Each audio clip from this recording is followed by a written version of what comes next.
Hello my friends and welcome once again to another episode of Tony's Comfort Kitchen.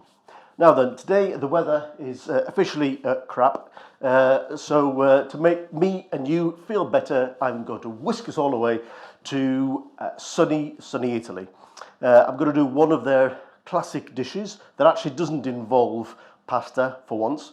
I'm doing saltimbocca. Saltimbocca is, well, it was originally made with veal, but I'm using pork. It has sage, it has prosciutto, ham in it. It is fantastic. It's extremely simple to make and it's very quick to make. So let's get on and do it. Okay, so for the meat, I'm using a tenderloin of pork. So a whole tenderloin of pork. Now then, I've started, as you can see, I've started to take some of this membrane off, which is quite important, as it's a bit tough. So I'll start by cutting it off.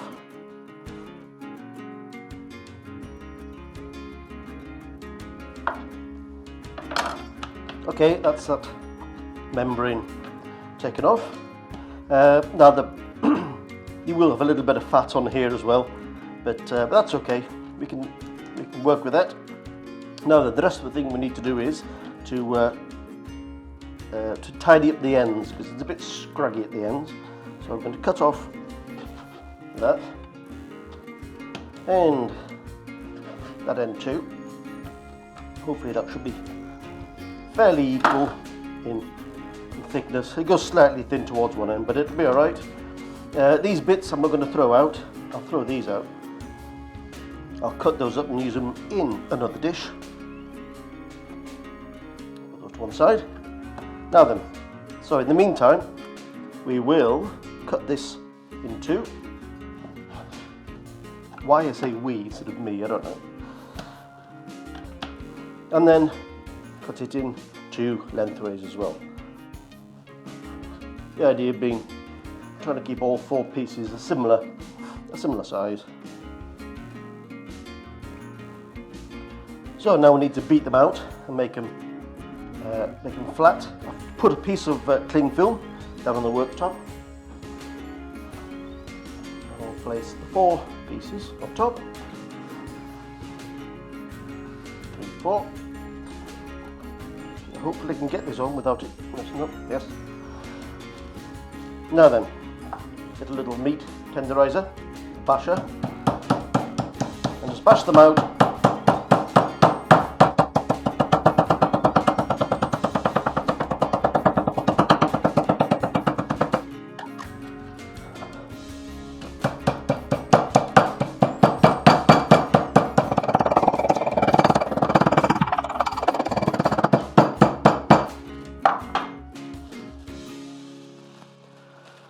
And there we go. I'll place all these onto the chopping board. Into each of those I will put a little bit of salt, a little bit of black pepper. Just press it all in and flip them over. Again, just a little bit more pepper. Oops, a little bit more pepper on them. Spilt the pepper. Oh God. But this side we won't put any salt on because the prosciutto will be quite salty. What we'll do though is put on some, in this case rather large, sage leaves. Why they're so large I don't know. 2 or 3 depending on the size of your pieces of meat, and of course your sage leaves. And onto those go prosciutto. Ideally, trying to get them to cover everything. The prosciutto is breaking up. Thank you. There we go. Now then, we need to return our cling film to the tops of these and just give them the lightest of taps, just to seal everything down.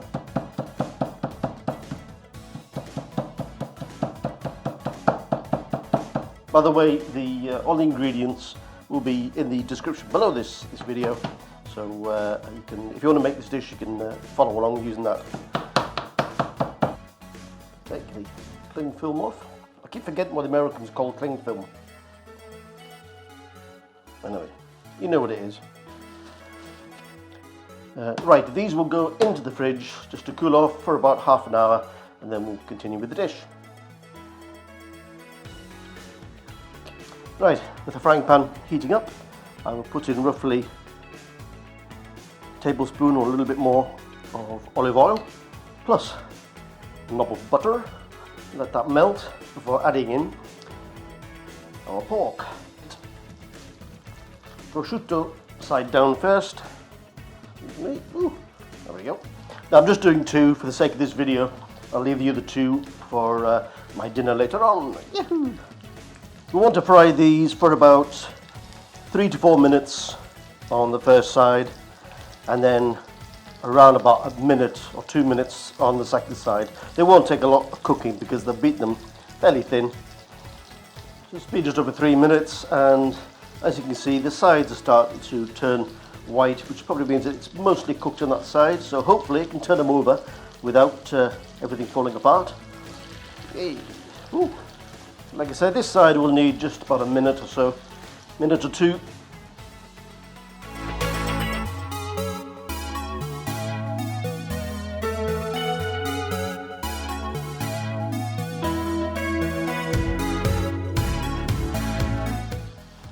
Okay, they should be cooked enough now. I will take them, put them to one side in a warm place, and I'll get on with the rest of the sauce. Right, so I've emptied most of the fat out of there, the oil and the butter. But I left a little bit in, plus all the dregs, because they're going to add massive amounts of flavour. To that, I'm going to add 250 millilitres down, of Marsala. Now Marsala, you probably know, is a sweet wine, a dessert wine.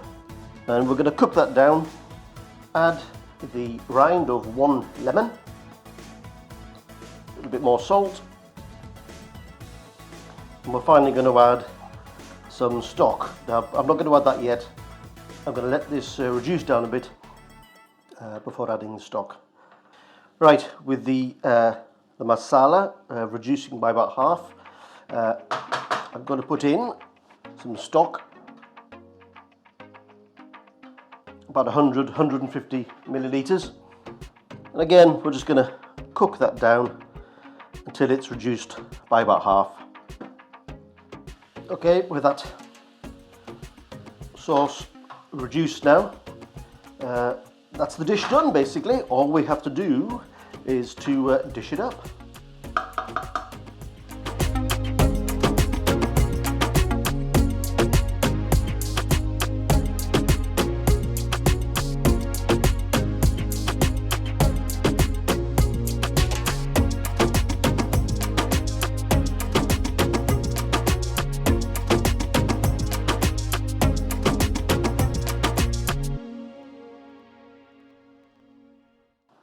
Okay, my friends, I'm going to tuck in. I've just cut a few little pieces off the main dish there, because it's difficult to do with one hand. You have to excuse me, I'm absolutely baking here. I've probably gone bright red.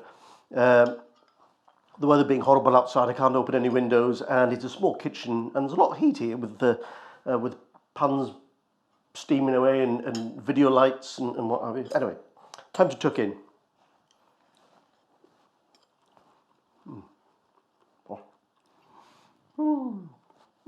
Oh, that is amazing.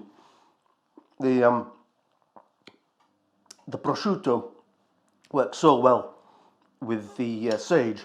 Well, prosciutto, the pork, and the sage all work really well together, and that sauce with the Marsala and the stock is sweet, but it's not too sweet, and that lemon, it just cuts through it. Oh man, that sage is fantastic. By the way, Saltimbocca, translated into English, means jump in the mouth, and this will jump in your mouth, I can assure you. No, it's fantastic. Give it a go. Excuse me. give it a go. Please let me know in the comments below how you get on, and I shall see you in the next video. So from me in a very hot kitchen, I wish you all peace and love, and I'll see you next time.